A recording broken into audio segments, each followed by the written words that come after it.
Welcome back to the ChessGoals YouTube channel. In today's video, we're going to go over two games from Jesse Buss. He's the co-owner of ChessGoals.com. This is going to be a highlight of Jesse's wins in the Scotch game. The Scotch game is part of our 1E4 course. There's a link down in the description. Jesse's been playing E4 and he's been crushing it. So first, let's start out with a couple stats from Jesse in playing 1E4. After E4, E5, we recommend knight F3. Knight c6, most common move. d4. This is where we get to what's called the Scotch game. And I know you guys love opening statistics. I went into Jesse's account and I went through his opening explorer. He scores 52% with the white pieces. That's pretty normal. You know, usually white scores a little bit higher than 50%. Jesse's 52%. When Jesse faces the Scotch, after d4 here, he is scoring 62% with over 100 games. So do not play the Scotch defense against Jesse.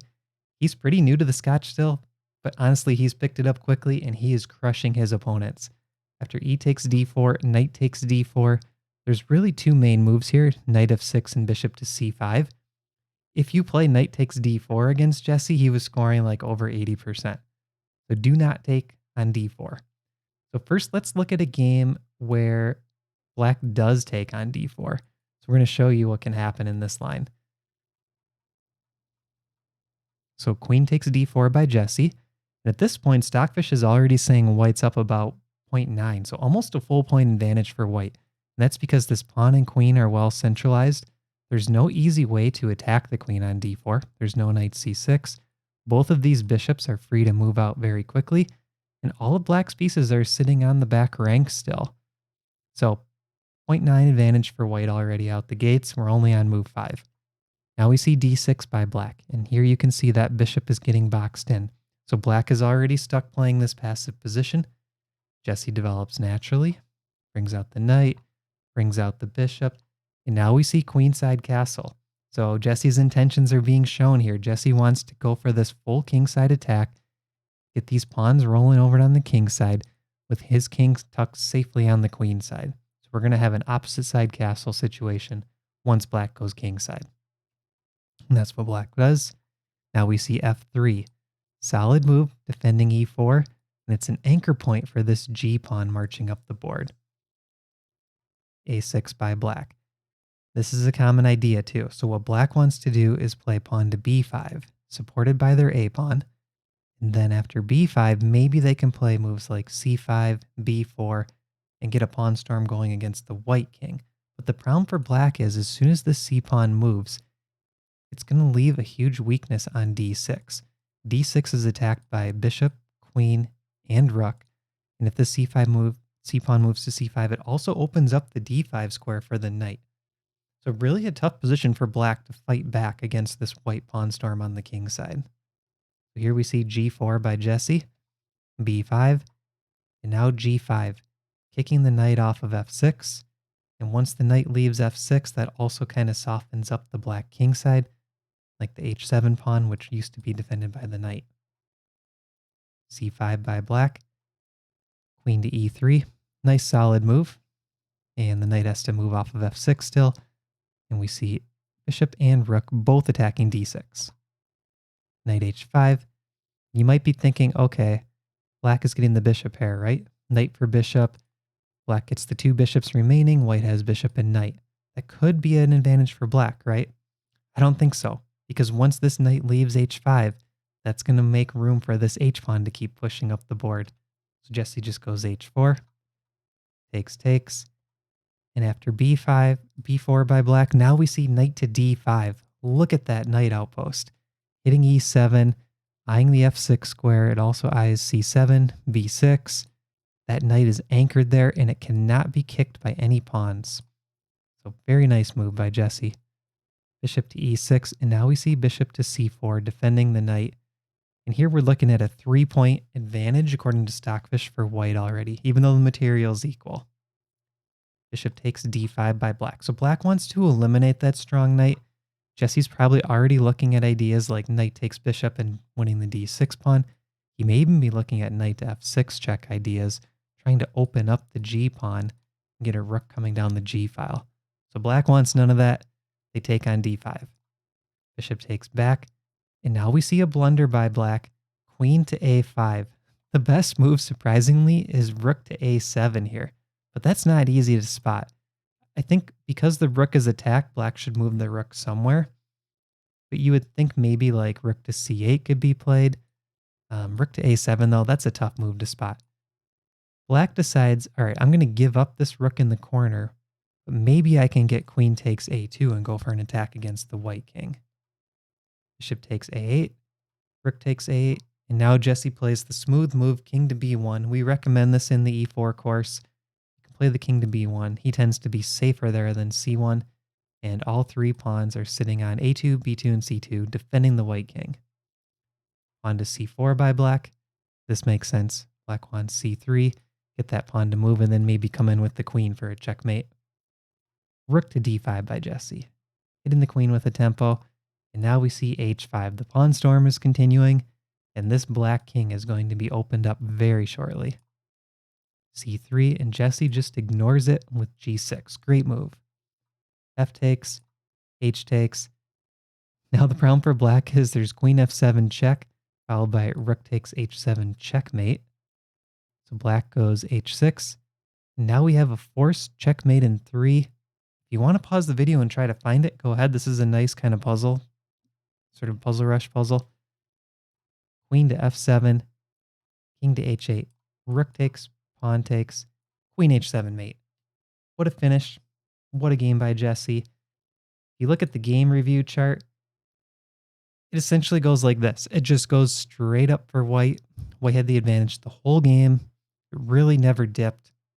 Very sound game by Jesse. 25 move victory. All right, let's go into the next one. And the title of this video is Jesse Scotch is Too Strong. And I know we made a reference back on April 1st to arm wrestling. I've actually been to an arm wrestling practice with Jesse, and I can attest that against top arm wrestlers in Minnesota, Jesse's able to hold pretty strong in a hook, right? So he's actually a strong chess player and a strong arm wrestler. And I think when he plays the Scotch, he really shows that adrenaline rush and that testosterone that he has. Really can show a good showing against black. I don't know where I was going with that. Let's just go to the next game. So we have e4, e5, knight f3, knight c6, d4, take, take. Now we see bishop to c5. This is a book move by black. This is stronger than knight takes d4, but let's see how Jesse handles it. He plays knight to b3. This is called the Potter variation. We do have some other videos on this on our YouTube channel. Bishop back to b6, and now we see queen to e2. This move always looks strange, trapping in the bishop on f1, but the idea is we want to move the knight out, bring the bishop out, queenside castle, and then bring the pawn storm against the black king, which will be sitting on g8. d6 by black, knight c3, knight f6. Jesse keeps developing. Queenside castle, takes, takes. So if you compare this to the first game, it's a little bit better version for black. There's no bishop that's trapped in here behind the d6 pawn. Black was able to get rid of that bishop. But this king is also looking pretty exposed already once it gets over to the king's side, because Jesse's pawns are going to come rolling very quickly. There might even be an e5 break, because we see this rook on d1, pinning the d6 pawn to the black queen. So in this position, black plays a5. One difference between this game and game one is there is this knight on c6 for black. So that means it's a little bit harder for black to get this pawn storm going. So again, we see this theme in the Scotch. When we queenside castle, our pawn storm seems to be a little bit easier than black's pawn storm. a3 by Jesse. Nice quiet move. And this is also a good prophylactic move to note because black wants to play a4, kicking this knight.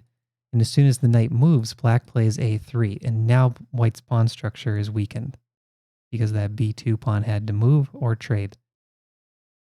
So a3 is a nice way to say, hey, you can play a4, but you're not going to get your pawn to a3. I'm going to blockade it with a3 myself. The opponent played knight to e5, and that's already a mistake, and Jesse takes advantage of it with f4. And I think this move is easy to play as black. It's easy to fall into this trap. Knight c4 looks very tempting. It's the queen, kind of targets these queenside pawns around the white king. Well, this is another mistake. After knight to c4, bishop takes c4, bishop takes c4. Jesse finds the killer blow, pawn to e5, taking advantage of the d6 pawn being pinned to the queen, also hitting the f6 knight, and the white queen is lined up with the black king. So black's already in big trouble here. They play knight to g4, trying to kick the queen. That way there's not an easy e takes d6 with the discovered check, because the queen will be captured. Jesse plays queen to g3, kicking the knight. And after bishop takes b3, c takes, the knight still has to be defended. Black plays h5, and Jesse goes h3. So now that knight's attacked, and the queen's lined up with g7. This is not going well for black. Knight h6, queen takes g7, hits the rook, and look what black has to do here. They have to move the king. King to d7 is played. E takes d, c takes d, rook to d5, and look at this. The last piece is coming into the attack for white, rook h to d1. That king is not going to survive in the center with all this firepower on the board. Queen to e7 by black, rook h to d1, double attack. Rook a6, attempting to defend, and now we see knight to b5. Look at what Jesse's doing here. All three pieces attacking this pawn on d6. This is becoming very difficult for black, and the white queen is already attacking the rook and knight, and she might come back into the game soon to attack the d6 pawn. Rook to c8 check, that makes sense. King to b1 is played. Knight to f5 by black. Trying to bring another defender in here. If rook takes f5 is played, there's a little trick here, queen to e4, forking the king and rook. Jesse did not fall for that. He played queen to h7, attacking the knight with the queen, also hitting this pawn on h5. Black still went for their queen e4 check, and Jesse tucks the king on a2. Nice little fortress. So this feels like Jesse's just playing really simple chess. Like the flow of this game is so natural, and these opponents that Jesse is playing are 1900 rated players. These are blitz games against 1900 players. This can happen to any player at the club level when they're playing the black pieces. King c6. Knight takes d6. That's a massive fork. Rook and queen. And after the trade, it's actually a forced checkmate in 9 moves, because the problem with knight takes d6 is the queens are lined up. So after rook takes, the black queen drops, and then this rook drops. Game over. 30 moves. You look at the chart, no surprise, we see this again. Just advantage white continues to increase. Black was never in the game, never had a chance. So hope you guys enjoyed these 2 games. These are Scotch games from Jesse Buss. These are both part of the 1E4 ChessGoals repertoire. So check that out down in the description below. Hope you guys enjoyed this video. Make sure to give us a like, subscribe to the channel if you're not a subscriber, and we'll see you in the next video. Thanks for watching.